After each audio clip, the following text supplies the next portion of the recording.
Hello, welcome back to Beneficiary LiveNoding. In this episode, I want to revisit the bone access for Sverchok.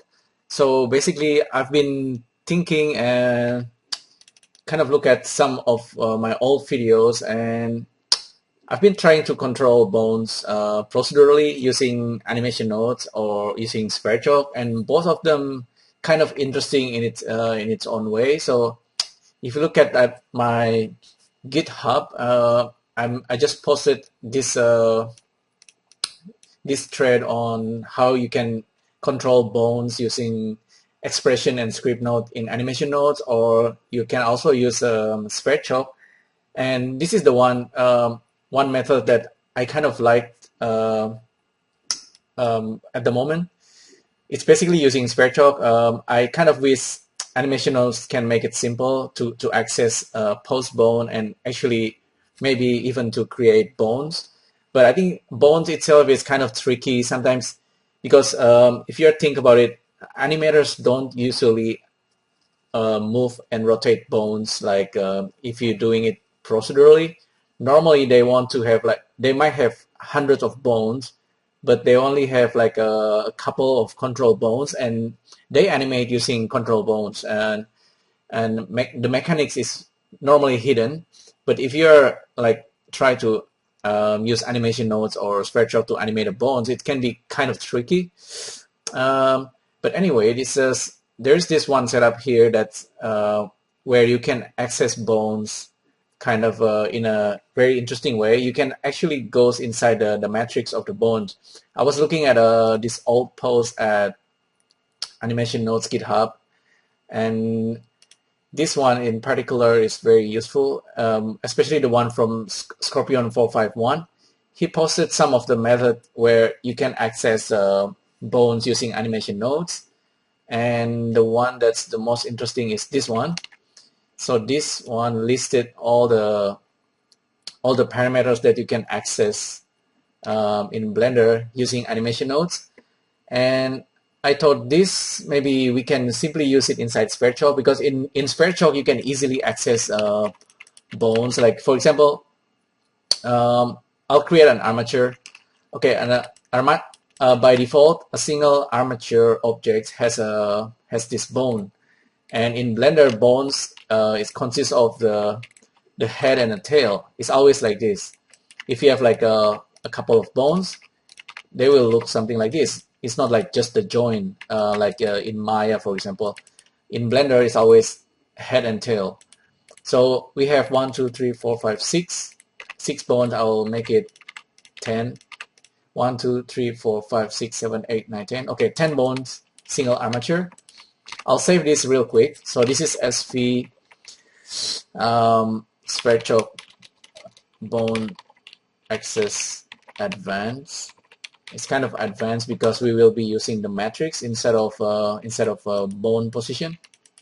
So this is 10 bones, and we are looking at it in the edit mode. Edit mode is where the bone is actually resting.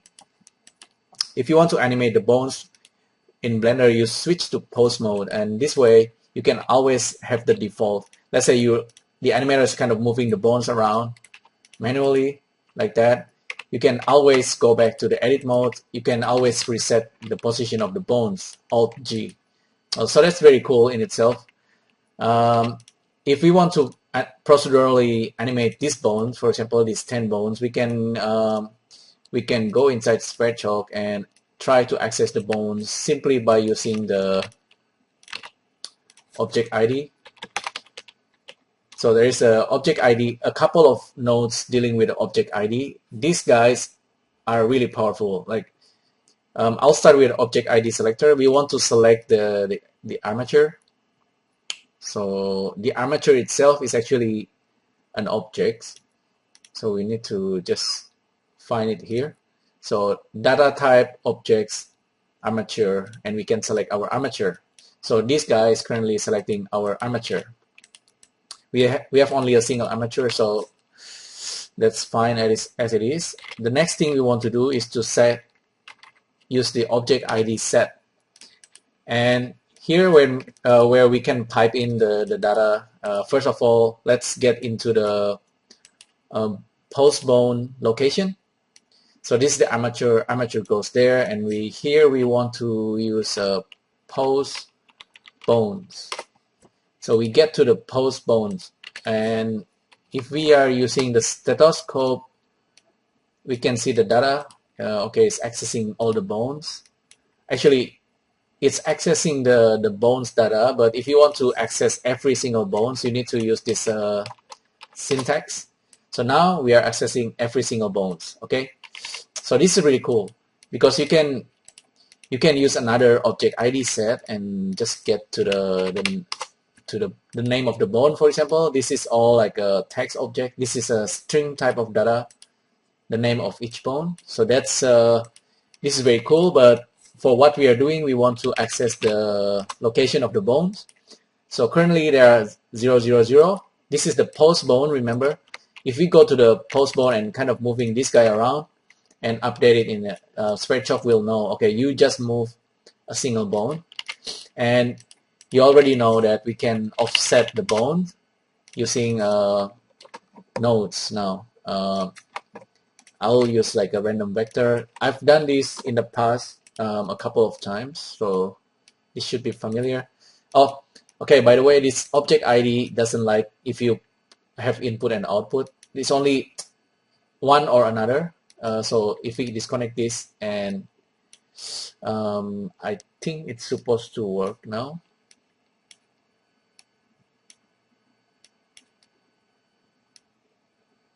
Okay, it's moving the object, but that's not correct exactly.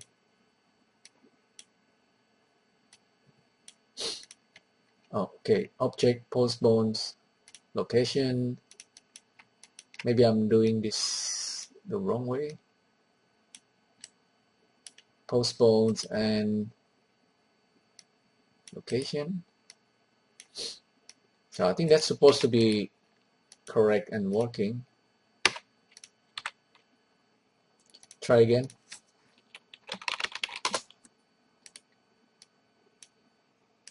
Okay, I found out we are still in edit mode, so we can't see the result. So that's kind of silly. Okay, now we are back in object mode, so we can see the result as I'm changing the random vector position. It's kind of shifting the bones based on the original value. So if I zero this out, now they are back in the original position, and then if I increase the scale, it's pushing the bone in all these random vector directions. Okay, so that's very clear.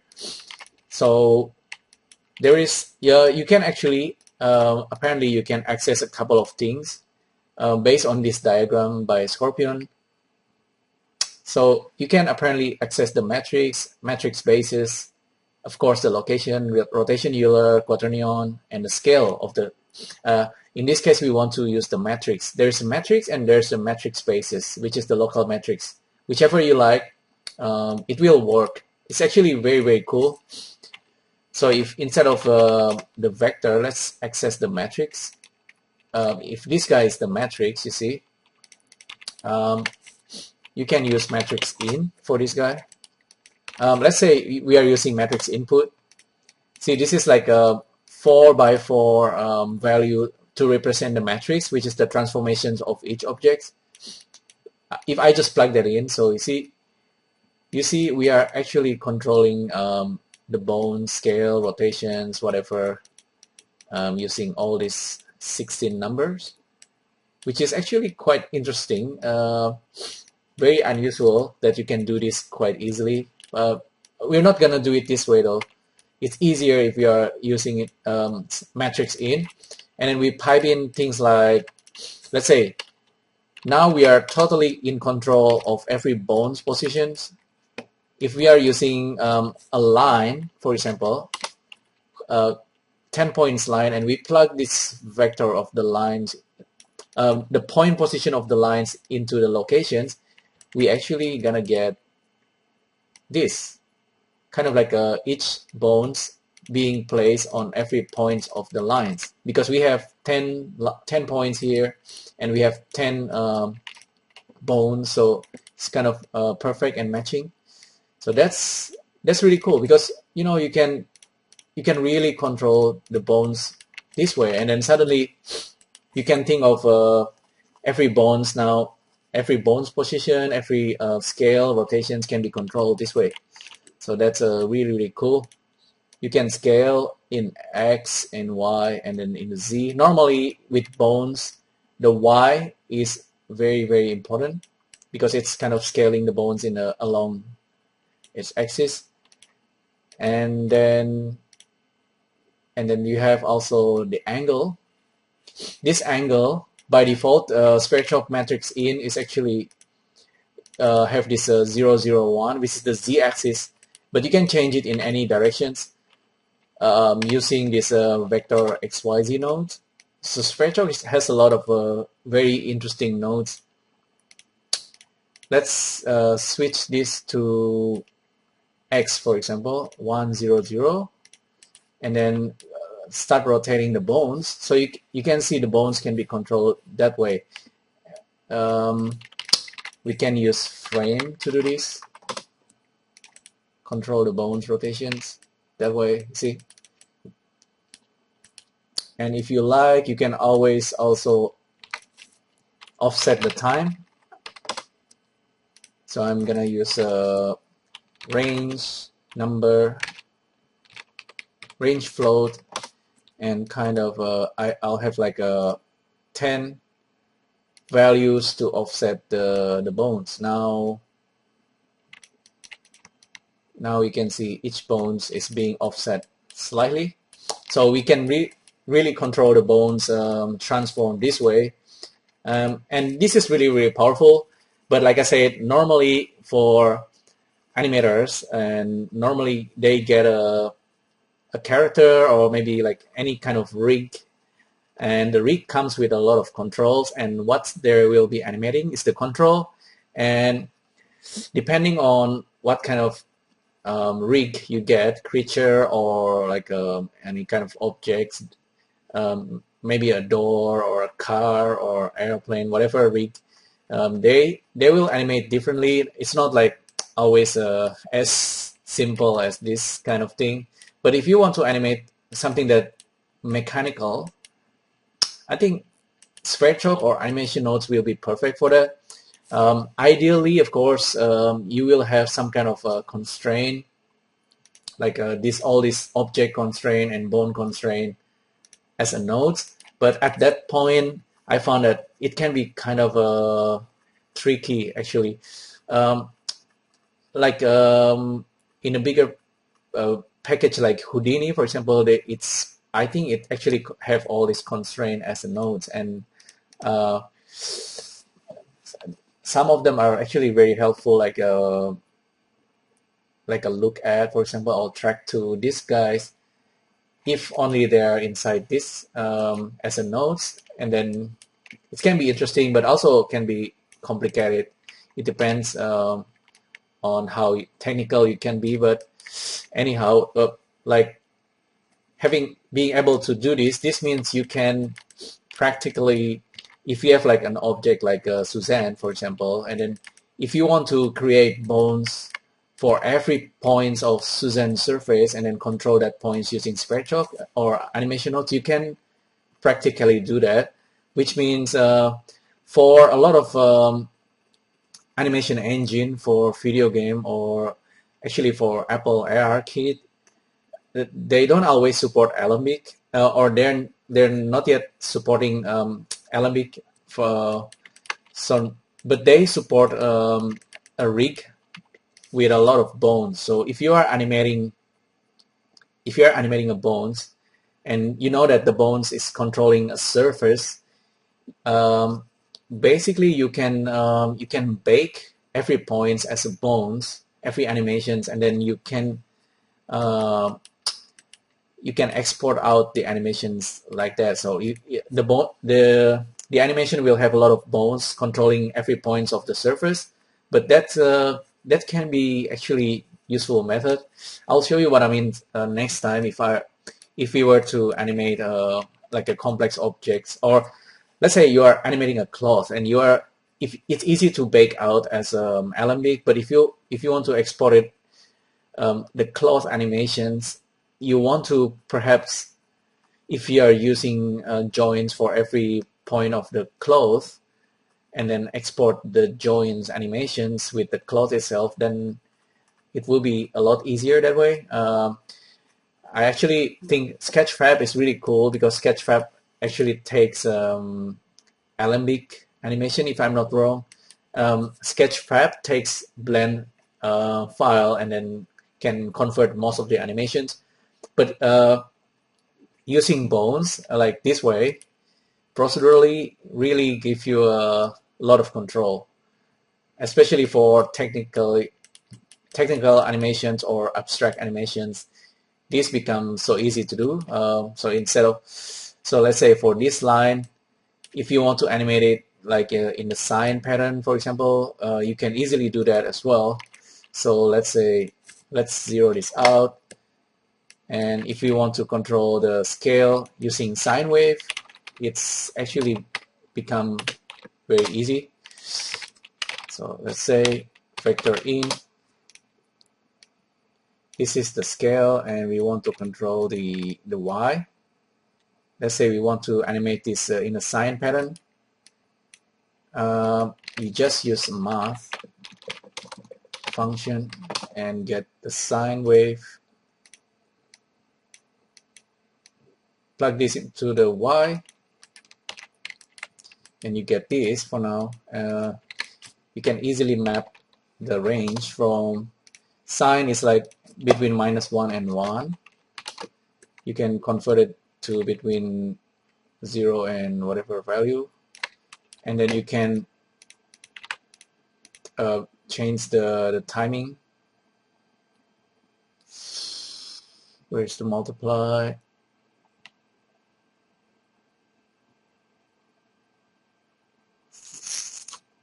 Multiply.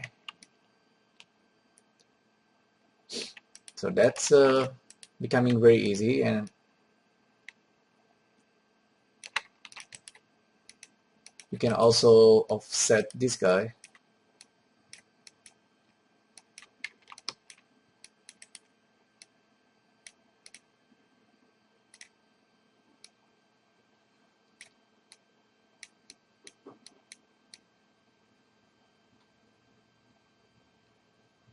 Like so. So now it's doing the sine wave for each bone scaling. It's kind of cool, and then you can even use it for the locations. Same thing. Oh, actually, locations. For the locations, you need to kind of control the range.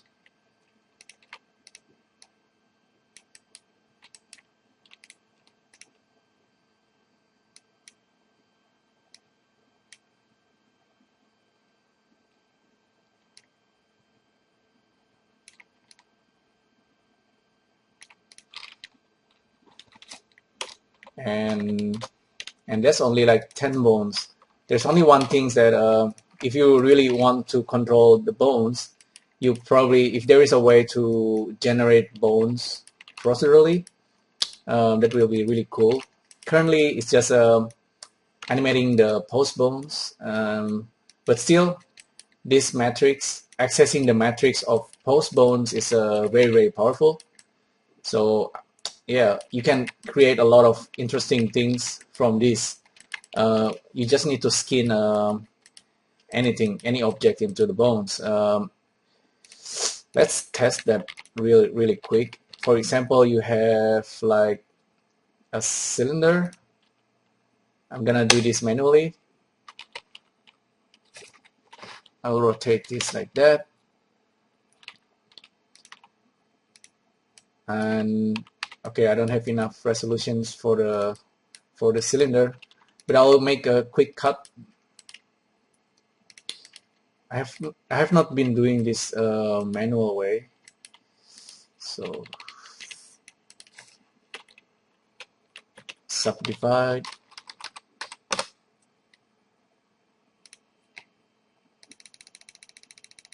I'll increase this. Okay, just like that.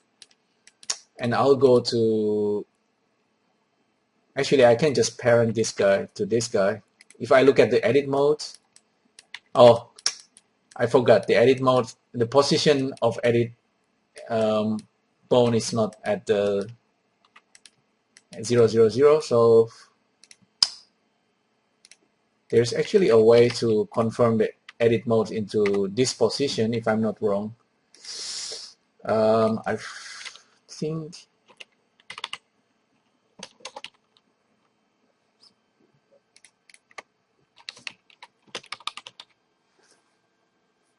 I'm not gonna do that, but anyway, this is the edit mode bone position. So if we go to, if we just put the cylinder